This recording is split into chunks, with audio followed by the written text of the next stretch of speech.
FIFA Club World Cup nim. Obi enim enra enim guase kese eto Miami team Real Madrid abra PSG ehye 4. Se oye Real Madrid ni a enye nchirichirimu ne ntoatoa bebre.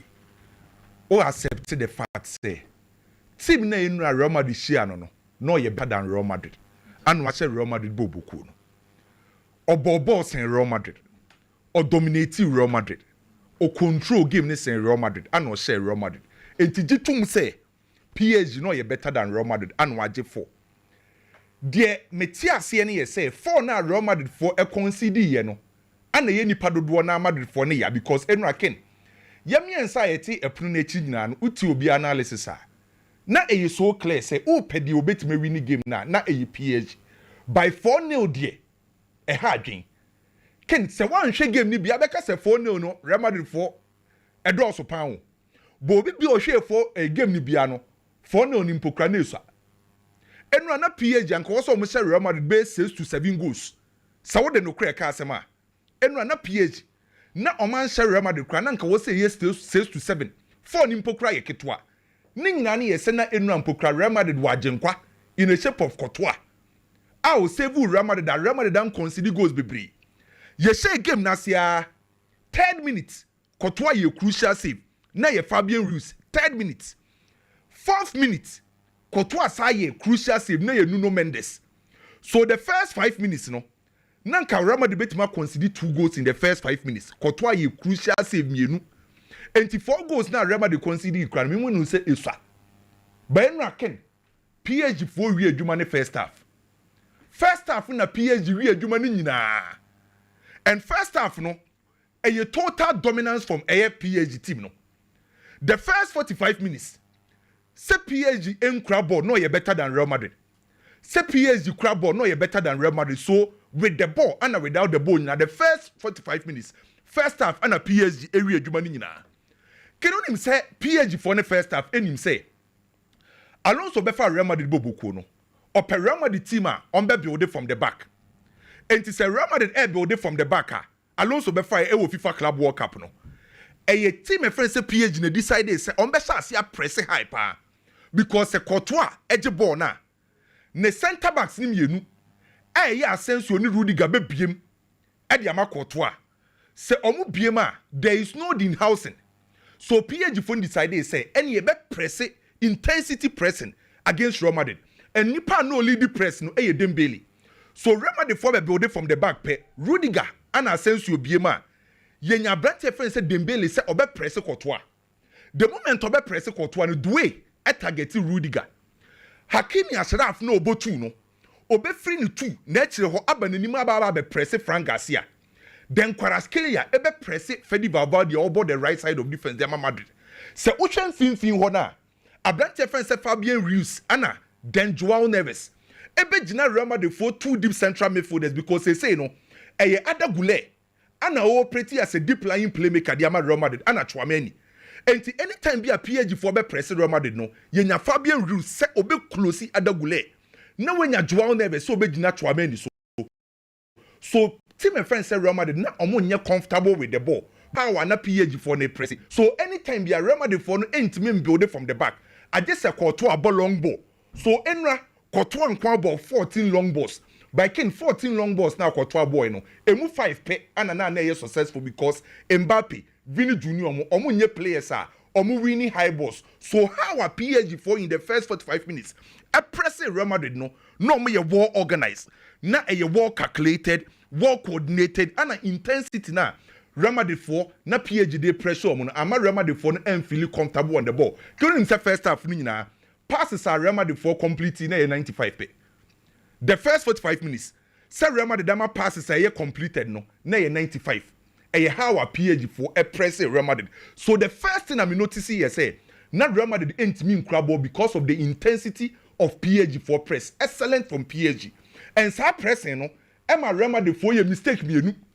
2 goals are Real Madrid center backs ni consider yen baako e Asensio de no. One control ball ni by a Dembele and a co press ya go ni baye. Then Rudiger ball no ono so one calculating ni oma ye by a Dembele and a co press ye. So in their pressing Emma Real Madrid for you 2 individual errors. And your ball game ni we no dey na Courtois catch Dembele. Courtois catch Dembele say oppress too much. So the first 45 minutes how a PSG for press you know. Na Real Madrid for ntimi contain sa pressing no. Yen flip picture no.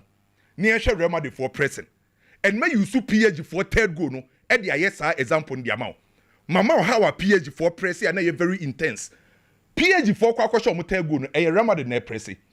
Share the position of Mbappe and Vinicius Junior very close. Oma relaxé, omo nanti, bibi and form ho. So Emma PSG for defenders no feel comfortable on the ball. Say ombetima progressible. Say Mbappe and Vinicius Junior are relaxé, omo pressé, intensity wo forma. Then ebe force Jude Bellingham and Abrante fan say Chouameni say almost so embro menim. The moment ombebo menim no almost so intensity no omo dey ban ken enkoyi. Mame the next picture, ken hwe ntoku e wo mfimfin ho. Chouameni ebe ko nanim. Jude Bellingham ebe ko nanim. Roma the central midfield ni nyina no intokro kese na ho. Omekwa akoja Adagule nkwa wo mfimfi ho. Ebesi den na Adagule etimi defend wo mfimfi ho at the time of Jude Bellingham apush akọ nanim. Chouameni apush akọ nanim. So in PSG for third goal no omo build up no. Omo ma emu ye mre e de ma Roma the PSG boboko no. How ana Roma the for press na nkoye because omo press here players near relax intensity ni ho. So the moment ekoka Abrante friend say Adagule won finfi ono ana duwe eyi Rudiger EPF ebaye enti eye duwe mom ne koyi Rudiger pieye ball ni bedi duwe ho no okonete Hakimi Ashraf. So had the sequence of passes duwe yi Rudiger pieye no then Hakimi Ashraf ebeye run duwe ebe pass ball ndi akwa koma Hakimi Ashraf ko anim baako ubenya space enti duwe akoyi Rudiger pieye then Hakimi Ashraf agebo e was a Frank Garcia e connect e ko close Dembele. Frank Garcia be also close Dembele nti Hakimi Ashraf all the space then Hakimi Ashraf ebe connect Dembele back to Hakimi Ashraf enti hwe kwan a how na Real Madrid for a pressing intensity ni enye calculated enye coordinated by the same PSG o the PSG for ni dey example a different all game or a ball game altogether. So we check first half na ken asem we tietia PSG area adwuma ni nyina in the first 45 minutes. PSG for ni kura ball na proper positional play. PSG for ni defend dia intensity e wo mo pressing ni the same thing from Real Madrid. The shock you be an say Madrid and Inter Miami na difference be any o put you a fight and o share the Inter Miami and PSG and Madrid and PSG o mo na consider 4 but even second half gonna Inter Miami a better chance and na mo say o mo gum no almost omugum but no amudi na omangum na attitude ni very poor second half no so omugum na omangum second half PSG for relaxing omugum kakra yeah omuyi na on so one substitution na Luis Enrique here na omugum kakra Kwame when the best stop your mo Chelsea for no Barcelona for no so kra gidi pass ayo mo a omo star no on so omo pa outside set pa tika Dembele ne Hakimi de bi omo offside yeah ken definitely PG's ama Chelsea so won perform ya aggressive when finfi no cre on betting Vitina nom ne omo more space na clubs at the moment team PG team na ye ball mabaso definitely omo weakness omo weakness na dey omo weakness ni ye say ye elementary mistakes and what's the intensity with oppressing and what's a very intense omo dia na obetim dia show omo team no so hwe omo a he fa na weakness no because omo ne bayan sa kwala scale no o show omo ne bayan tackle sa o show omo ne bayan me hwe omo ne bayan omo de bayan for the omo bayan tete omo pa bayan tete omo because of the intensity of bayan for pressing PSG for a positional play se team bi o positional play bia na ye ma na home ese ujina ne so sa ujina ne so tata ne sa na se Chelsea bitime Chelsea won crowd mo to am. Betima yes, I know muntimi ye football. Say Chelsea stay disciplined. Though say PSG be your favorite there, but say Chelsea stay disciplined in football. PSG the last time bisa say Antonio mo bana say wo sam ko di red card ade na bisi. Oh now odi red card be no crash e Bayern. Yeah, who di red card now but 10 against 11 there. And they be harding. Yeah. And they be harding. But definitely there is a weakness in their team. So open also impress here. Okay, o mini Liverpool. Ewo Paris. Sa bona Liverpool could defend this no ubetime defend this out throughout abra wonye mistakes ubetime hodi omo mehwe Kukurea na Ashraf Hakimi all right oba duwe no ko ha na be hadwen wonse Kukurea na de onim tackle yi pa sa game with the enya group and on say ana omo so no mo front three no Kvaratskhelia duwe then Dembele no omo running and a lot of interpositional play obi anyina baby fa kon we kwhya no akwhya enti se ukohia sa team na memfa nso team se okoye man marking eno bi na BT Rudiger because Rudiger de oya ade pa ye say man marking enti se Rudiger kohia Haaland adenti no team yini film because Haaland ye sa static for ni bi no ubetime yini film by se Rudiger kohia defenders are strikers and as a forward line omo interchange position bebre na man marking nemfa age se oye more of a zona and a space oriented and on a BT Rama de Fuetro no so say Chelsea for betima yes ade no omo nya mistake na omo be rania press pa na why not say omo lose game Botafogo show man na me nwan bi no remind you Botafogo show mo Botafogo defend PA agent me ante yes I can only one goal pen on my consider and say Botafogo for no entina na but Atletico Madrid ntime fa ba nto mo teams ni bi obi ntime fa ba omo na Atletico Madrid game na omo first game hwe bi Atletico Madrid for defend you by who defend ya na untimi maintain the defensive structure be mistake by Botafogo de na omo show mo no se ubetime ST deep no we defend ya stay discipline why not football so Chelsea so betima ye buy say all kind of credit atro ho de a say clearly then say PSG for na ye favorite ye buy Madrid for no Alonso wa adwuma ye Mbappe ni Vinicius ani mo ne de e be din pa ye ken mame bobo transfers ne so ma o tamaso okay okay fa de so no mai men sem ne so de ni nyina so de fa mai me na woka say Kudus de no say nra ye be break the man at the time at Thomas Frank here in the tactical board no na on say report ne be to odwa enra say Kudus say on bobo bi ma West Ham or ye transfer request bi no say Sunday no and ye see Kudus and Thomas Frank kasaye ana Thomas Frank promise Kudus say ne plans ne project on na be the key figure face of Tottenham yes okay and necessary Kudus adwen say oba be the key figure e was Spurs bobo konim me na wo ka say Liverpool for e say omo kwa ko hia eye papa ye friend say eye Richard Hughes omo kwa ko hia na se omo kwa ko hia ni nyina no omo hwe say ombetimi a make sure say Rodrigo on say Richard Hughes and eye sporting director and I say executive for the Liverpool o kopiem wo Spain na Richard Hughes ko say e kopiem wo Spain na o ko hia Rodrigo enwam bebreki ma say Liverpool for Rodrigo wo mo target ne so Abasa Luis Diaz o meja no kwana na te say omo hu say Luis Diaz benya ko enti Richard Hughes e kwa kopiem wo Spain e kwa ko hia Rodrigo omo say next week on ba kwa ko hia no enti de eba no na Oli Watkins so Manchester United for no ye say Ruben Amorim I say United the best of Kwame omo transfers no Mr. Ebiba wo dem mo Mfanto da don be sane player na ya be kana ya chekrado Mbuemo this only the free Barcelona eba the free Barcelona eba no say Hansi Flick returning from any holidays no mo koyi meeting nra omo de ato nanim say iska kese bia ba omo de ato papa nanim say Casado do beton no Casado yes omo de ato Hansi Flick anim waka no by Barca say will be the 50 million back Casado beton no well onim say Leverkusen enra what's it say Leverkusen the 50 million 150 million back to Casado sana ba saka Kwame enra wo maka na woka ana sabi dem dey asem never me so nkra on say Leverkusen for 150 million back to Casado Leverkusen for no the 20 coin Barca for say omonje Leverkusen the 20 coin omo say omonje eno no ene wa 2025 enya no for Casado say no David 20 dey of form Casado mu no yo mu free Barca club no enye bibia for 20 dey of form I just say o kai ko enka mo nkofo ekototo ko enka mo ne ba kokofo ba na Messi mu ba no mo keka ho no be ka ho ko enka na nkofo bebre Christian Telo wo san nkofo no omo ba sapa Jeffran mo na Inter for also the 12 million akoba for Marc Andre ter Stegen no so onko meeting no o the elders when you yan so likely so ko Galatasaray you know Inter banka Inter bad Inter bad Inter the Marc Andre ter boy now be so mafia Barca for basically obe how my drink but I think say Inter a good deal man Inter a good deal man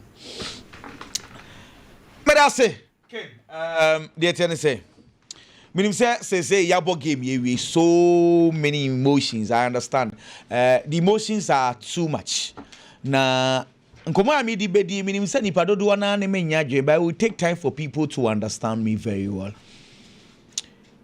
eno awo hu say Real Madrid decided to come press PSG, come show 15. And now, I disagree with the lineup Jabi Alonso did and the cool Real Madrid. Now, the only time Madrid for decided is on the press and the third goal nearby. And it was so elementary. 1-2 passes. Now, a Madrid team in free move. Pressing is good, but say any coordinated, it kills the team. Now, I'll talk about how Chelsea can stop PSG. We'll have that conversation. Now, you see, Real Madrid, your pressing team, the last 12 years, or the SAR system where you see any, or they are just 6 Champions Leagues.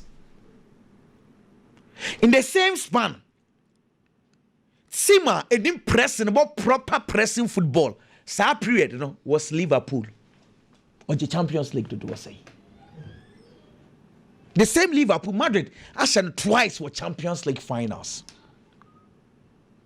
Make the say what Luis Enrique is doing is good effort. Name that is not the only way to win games. I to say.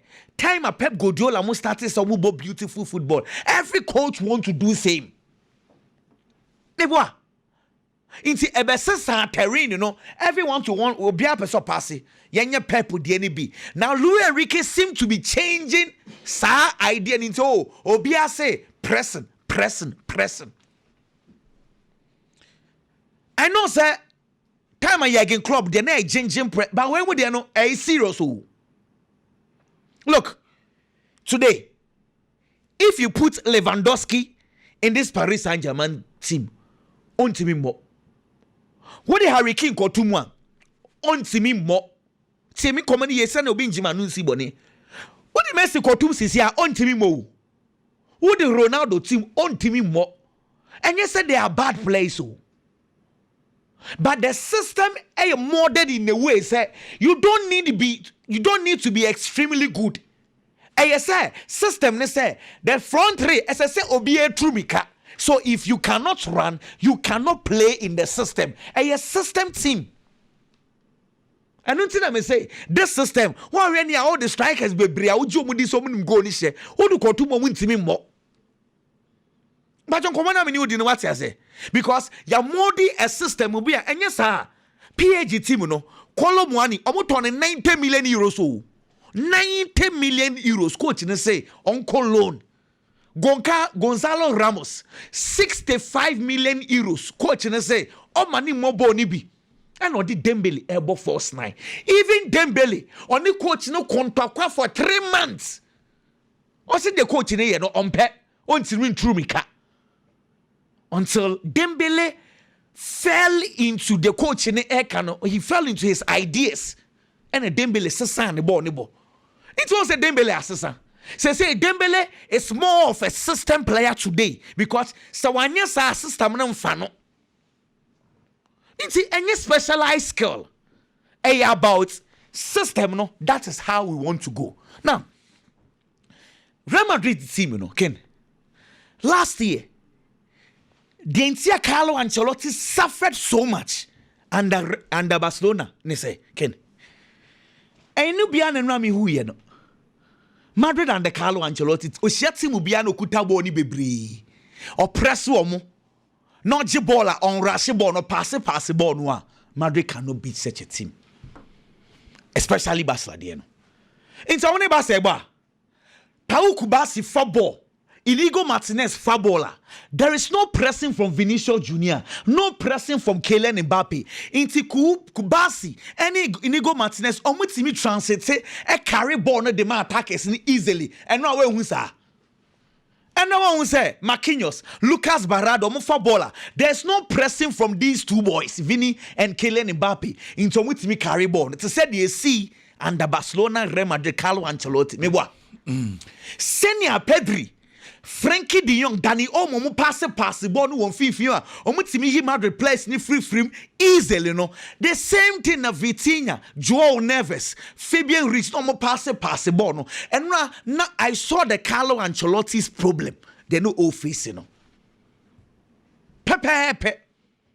Now Ken, and your money you under Jabi Alonso, if indeed say or per se or quote the purely pressing gamer, I am sorry, these boys won't be fumble.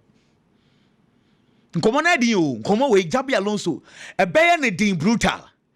Either say Jabi Alonso will have to adapt to Vinicius Junior, Kylian Mbappe's style, or I was say Mbappe, Vini, adapted to the style. And your name you know. As I said, Bakusi. Baku in here, it will be difficult because I normal say, Yashisha team, not play Baku Empress. Who bet me continue because a seat time will be 2021. Carlo Ancelotti team noa a J Champions League. Na Benzema on pressy baby you. None the left, none the right. Vinicius Junior and Freddy Valverde. Don't be ye Juma. Those then Vini ye Jumano. Be ye Jumane diamano. Nancy Akrama J Champions. One Rodrigo Guez, Jude Bellingham. They were working. So it is okay to have one player who does not press. But Ekoye Mienu who a problem because say modern football no center back be a baller. Or no normal ball no fan so ediba into a transit ball na easy. Inti say no problem na Carlo Ancelotti face ya na de bia Carlo say balance na no can say enim ho for no there is no press inti de bia no chisom kogu akiri na football na emienu enye team bia na press inti team a oppress no problem but your own press no so okogu akiri a broni yusu brofu say compatibility because team bia on press so okogu akiri a oye very very compact. Either you are pressing or you are being compact at the back. Pressing is good, but you can say I will not press, but I'll be very compact at the back. And now, Mami minute 3. Yanko game in the shadi. Right for minute 3. Ken, but me Mbuemo 2 pictures be na me move on. Television no suma me yepa. 3 minutes inside the gomobian shebe Madrid phone ko go ichire no. Now, they are not pressing, no problem. And yet, team they pressing. They need to be very compact. Compact, they say, on my ball, on my ball, no emphasis. But they say, what a tight defense. On my own for ball, no emphasis. But Madrid, they are no, they are not pressing. Almost so they are not compact. Inti Paris Saint-Germain for ball, no easily. And way a creative chance back. And on a Fabian Ruiz. A boy, yeah, Tibu Kutua, AG Bonnie film. Now, because of copyrights, I cannot show you the video, but for Utim Kakai, she pass Nana easily. Body Betty Fabian Ruiz or 10 in one or ball no. Bisa say where the defense compact 3 minutes inside the game. Boy, a Korean on the 4th minute, and a Hakimi, a quiet cross and Nuno Mendes, a Kwakabonwa, a card there, Tibu Kutua. So in a space of 1 minute, 3rd and 4th minute, Tibu Kutua 2 saves. Tima on press here, woko go echire. How do you concede such cheap chances? I wanna catch you say in football now. You see, either you are present or you are not. You are being compact. No, Madrid are not doing the two. It is the norm the ball in Eddie Eba. So it is easy for us to say, so, oh, PSG for no, Rudiger ne kwayam from so, Asensio ne kwayam from Jotum. But the system and the lineup was so poor. They toss to you. Mami PSG for president. Na men kasa min show. He? Antonio Rudiger ball na ejifini same say no. Me hwe Rudiger, ba mbeka wasem bi dia chew. Ke screens no so. PSG for lead 1-0. Madrid players do say na what kind 5. PSG players do say na what kind 5. Ohun kofo no. 5v5. They were leading by a goal to 0. They could have easily said, Yanko Echi. But Nkofono was 1. Still oppressed. This is Dembele chase because Rudiger send where's your position. And you strike a bian call Rudiger. So because when him say we position we are all possible on the Ako. Dembele be a team player. No. Emma me call back and I'm a Mbappe ne Luis Enrique. conversation me ko so pari obekai ono ne nkwam ne se Ghana for be bra sa video no ono ne nkwa hye dem na o kire ne ne so ye. This is a very good coach. This our coach, we coach our Messi, Neymar, Suarez the same year. Oni say you only Messi answer. Asman kama be kan say oni Messi kuntokwa. Oni Messi kuntokwa. Na that time kra no say omuntimi press it said you press it here. No say Messi mun cover spaces kakra. Messi I don't do that. But January omu nyina decide. I've not obi ntimi ne exactly. I just saw one manager or can some not ya boy ya Dembele boy Ballon d'Or obeji. Waje say me wa unim say me la me ya ma. She say me page me. Because why team player or press Ojebo no about. So say now he's playing into the system. He's a system player now. Inti work hard. Exactly, I cannot because simple about to work it. Let me show. Say anytime I can say coach be a system. System no, if you don't work out, you cannot play. I to say Yakin club ni Jajan pressing now or the buy no. It wasn't that Henderson more were the best midfielder. They say we ask you. Now Andy Roberts was he the best left back in the world. But the system requires you to work. When you work, you become the best. Inti nkomone nyina ne aya me say die dru no but won say ye lamo Vini and omu Dembele and Mbappe. I say the fact that they cannot press does not make them bad players. Inti nkomone ya mienu me pese me tinkofo ase say Madrid no me pa choti o be share teams way Barca o be share mo o be share teams way inti say no e che so onye so mbobo no bia debio anything na me say first we need to answer this question say Jabi Alonso team or person we pressing team wana. Me pacho one answer questions where one way ya over Jimmy Manuel Siboni and answer one thing common as say baby a me so ma adwenye me say it's not about pressing enko a once so where the na ye ni sisi na wo ka che Messi say on close space just close the space o close space as I know so you part of pressing yeah you part of pressing baby a player na be pass ball na kono try so on fa ball no dey enko that is all. Look enti omonye na mienu bia onto America onye no so I agree. It's not me say Jabi the per se a yes our pressing style no one. Either the players adapts or the coach adapts. Okay. Nkomana menu within what I say. Inti either the coach will adapt to their style. Say these are my star players. Inti I am molding a system to suit them. Or it was a players adapted to the what the coach is trying to show them because clearly it will not help them in any ways. And the decision to play Fede Valverde at the right back. Now I'm call 5 at the back, knowing very well. Say, Pierre say no more bonnet here. I mean, it was so biggie. Answer one monitor conversation and Modia said, Muboy, dear, Monmao, Modia Mon County. The team for Hong Kong. Your ball as in United, Manchester United. As in Vienna. Would have been Club World Cup de encounter. Na Ubiaka Simbia for Manchester United when I'm a Basel. Napoli president De Laurentiis. I can't say I'm a Bassa and so.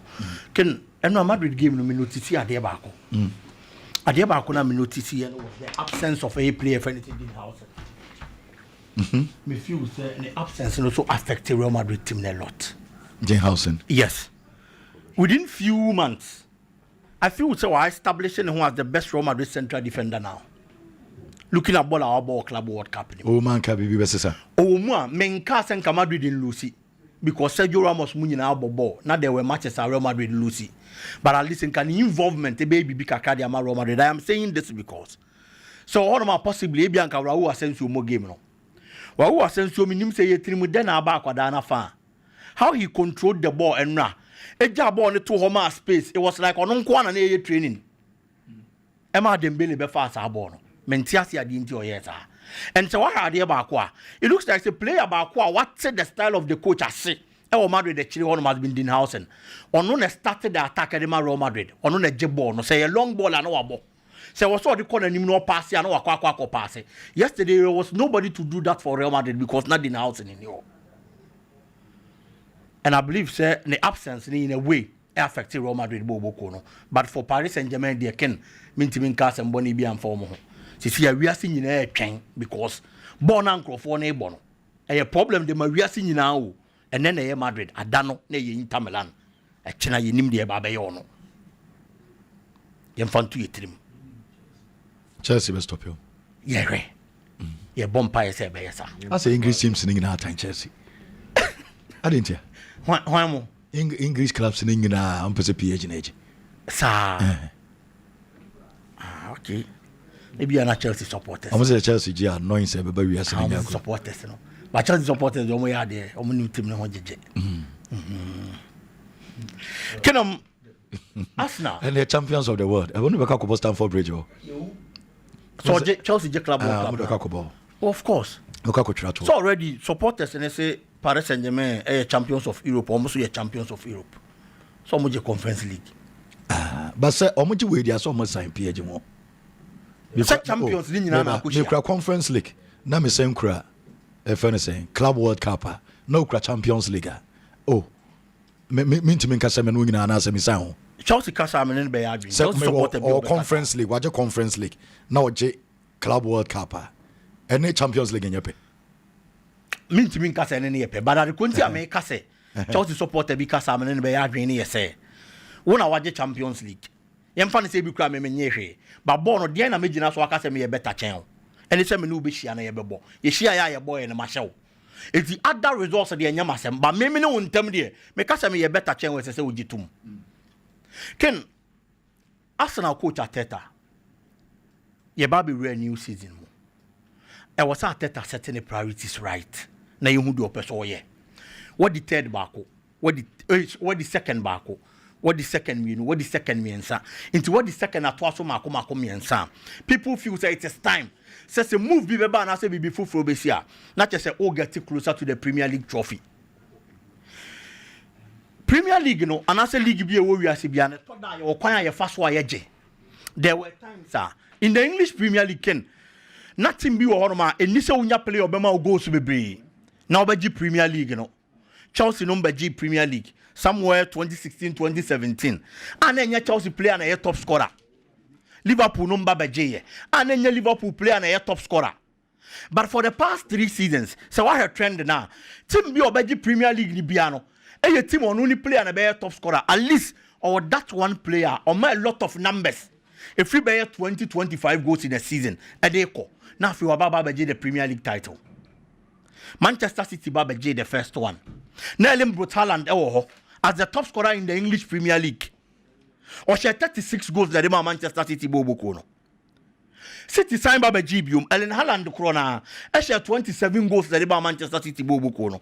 Last season, you bought Premier League New Year, and Liverpool Nigeria. They had a player in the shape of Mohamed Salah. Salah shared 29 goals at the Liverpool Bobo Kono. And for the past 3 seasons there. So why are you so about the English Premier League again? I was so that's number 9, and I say a potent attacker, the numbers in the Washroom, and son what me the Premier League. The entire make us a coach in setting the priorities right, and they say. Now, no, then some brain. Say, Arsenal Bobo Kona pull out from the Benjamin Sesko deal. Because I'm going to say, I'll be like the Gakako, but 90 million. It's only number 9. And number 9, I know you're more priority. Our coach in the field, so better fit into his scheme of work. Never bombed the results at the Abra Arsenal Bobo Kona. Or much more just because of the price tag. And right here, I'm not the dim command, my few some common area, and sir. I'm only Victor Jokeres. We are saying no. Say I say Arsenal Bobo Kone say pull out from the Victor Jokeres deal just because of 5 million euros. We wait to change we are. On Kenya problem one e di sika no okotona de no so on pa Kenya asem. Na mom de ntia yam sire na yam nwanwane say why you ready so obeto eze around 77 million euros.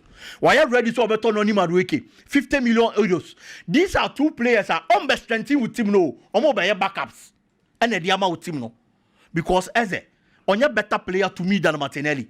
On your better than Ayo Odegaard. If you're about force 9, be a son and say Mirren would unify. Ken, about force 9. Not only about the force 9, it is about the system. And the amount of force number 9 are better. Okay. Arsenal system now, clearly, they need a number 9 or man numbers, baby. Because so what Arsenal for the past 3 seasons. This second with Premier League anymore. Adia Emma Arsenal Inji League, no, a typical and potent number 9. It is over to me spend this 50 million and the 77 million. And their top players are Omoba backups are. I didn't see a number 9 or be a starter, nor the Premier League in the Bebre.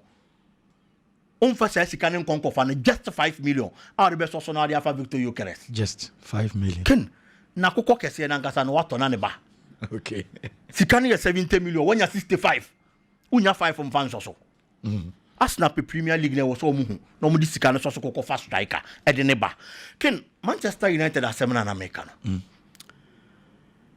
Broni Wakasa we say the hard truth asem no tie be ya but no kure e na papa na ka no it is all your Manchester United supporter now tia I was so new team no e kasa no mo sha se ye niema ye whatever the fault is e with team nim Di Laurentiis say omo person mo kokko fa Garnacho will pace or flair and also a prospect for the future na mum enya sa niema we nti no mo kwa akwafa no omo kwa akwafa no because akwada ni si akan Manchester United into omo fa na acha within 1 year obey 2 times better than the oil Manchester United no because there is a systematic problem our Manchester United bobo kunima and you know never become wasem Manchester United after the exit of Sir Alex Ferguson after certain players are normally big players but when they join Manchester United who nim dey besi Manchester United 59.7 million pounds by 10 years ni e de kokoto Di Maria de ne buy Di Maria buy before joining Real Madrid before joining Manchester you performance for Madrid Sa season over in 2014. Now about Real Madrid at the Argentina Player of the Year. The performance was superb. Or joining Manchester United. One season he was a total flop and on one casa free club anymore. Or Koyeno. Wakwa other teams are. Nansenya club World Cup in the performance or Benfica. Manchester United kofa Memphis Depay. The same thing happened. United kofa Henry Mkhitaryan. No waje Bundesliga Player of the Season or Borussia Dortmund. And Obaye. Anko Yam Faman of free Manchester. Wa bottle now around 36 years. Shebola or Bodima Inter Milan. Manchester United, Matteo Damien. Before Manchester United, they kofano. No, the Italian Serie A team of the season 2 times. Abrano si akindema Torino. Obaye no Anko ye. Obiaba United na wasa. Ken na adiene ejana dum. Nansenya he. Angel Gomez a little torn mama say. He was a United player. Yes, Langa, Eko Newcastle, Nottingham Forest, a Tona Jessica 50 million. No, but Manchester United. She player or J, Italian Serie A, player of the season. Scott McTominay. Last season, you know about Manchester United. Anthony. And today, now Manchester United are these players. Oba we very good, but obi ratim nimpena niema sesa na niema nkonkan fa club no. Etu te se papa na kasa asem na.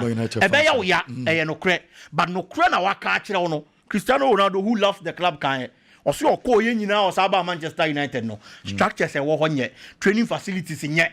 If these things and they contribute to the poor performances of these players are. Omo hwe no mo nya bibi mfamfa ho because asem na papa na ka no eye no kre and waka de akire Manchester United. Well, I know you're biggie. And so,